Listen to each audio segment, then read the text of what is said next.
قربانی حضرت ابراہیم علیہ السلام کی عظیم الشان سنت مبارکہ ہے۔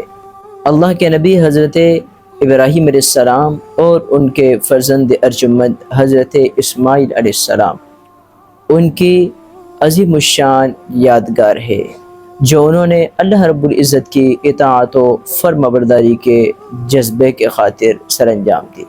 ہوا کچھ یوں تھا کہ حضرت ابراہیم علیہ السلام نے 8 ذی الحجہ کی رات ایک خواب دیکھا جس میں کسی کہنے والے نے کہا آپ اپنے بیٹے کی قربانی دیجیے، اپنے بیٹے کو ذبح کیجیے۔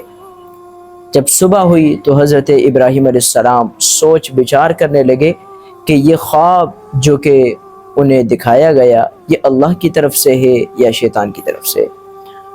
آیا مجھے اس خواب پر یقین کر کے اپنے بیٹے کو ذبح کرنا چاہیے یا نہیں کرنا چاہیے؟ تو اس 8 ذی الحجہ کو یوم ترویہ کہا جاتا ہے، یعنی سوچ و بچار کا دن۔ پھر جب اگلی رات آئی 9 ذی الحج کی، آپ نے یہی خواب دوبارہ دیکھا۔ کسی کہنے والے نے کہا آپ اپنے بیٹے کو ذبح کیجیے۔ جب صبح ہوئی 9 ذی الحج ہوا، آپ نے یقین کر لیا اور آپ سمجھ گئے کہ یہ خواب اللہ کی طرف سے ہے اور یہ حکم مجھے اللہ کی طرف سے دیا گیا۔ 10 ذی الحج کی رات آئی، آپ نے پھر یہی خواب دیکھا، اپنے بیٹے کو ذبح کیجیے۔ جب 10 ذی الحج کی صبح ہوئی تو آپ نے پختہ عزم کر لیا کہ آج میں اپنے بیٹے کو اللہ کی راہ میں اللہ کے حکم کے خاطر بیٹے کی قربانی کروں گا۔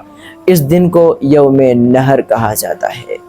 تو یہ حضرت ابراہیم علیہ السلام نے ایک خواب دیکھا تھا 8 ذی الحجہ کی رات، 8 ذی الحج کے دن کو آپ سوچ و بچار میں تھے، اس لیے یوم ترویہ کہا جاتا ہے۔